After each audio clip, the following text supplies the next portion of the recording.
In question number 3.302, as you know that this rod at start it is given a velocity v naught. This is at time t equal to 0.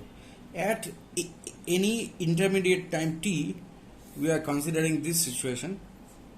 Here it moves. Suppose it moves with a velocity v, and this is the magnetic field. Now you know this rod has motional EMF. This rod has motional EMF equal to how much? BLV. So this rod actually behaves like a battery of EMF BLV. This is the concept of motional EMF. So what about the current? So current in the loop is BLV divided by R. This rod doesn't have any resistance. Resistance is there only. So BLV by R. So what is the force on this rod? Force on this rod is equal to ILB.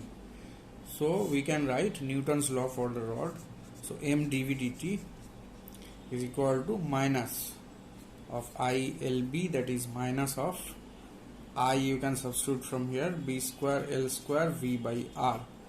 Therefore dv by V equal to minus b square L square by mr multiplied by dt.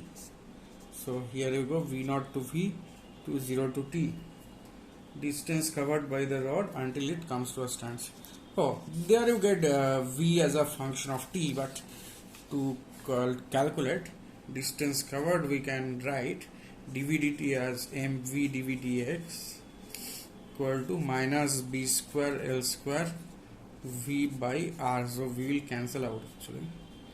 So m dv equal to minus b square L square by R times dx. So there you go, 0 to distance covered. Suppose the distance covered is x max, maximum value of the x coordinate, or this. So x max is the distance covered.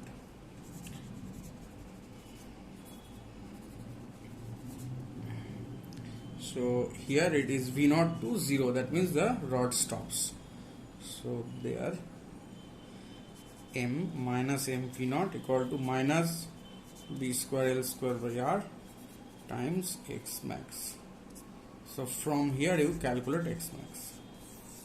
Okay, in the next, so this is the answer to part A. In part B, the amount of heat generated.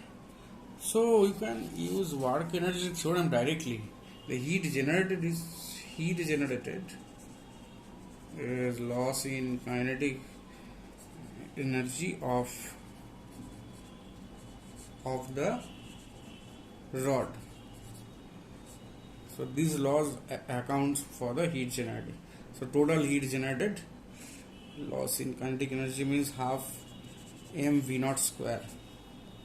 You can verify whether it's correct or not by so integral I square dt. So you can find out current as a function of time. That's a long process. So here you have to do it like this, Cm dv dt. So you can find v as a function of time and substitute it over here, find current as a function of time, then integrate this I square R dt from 0 to infinity to get the heat. It will be exactly equal to half m v naught square. You can verify that.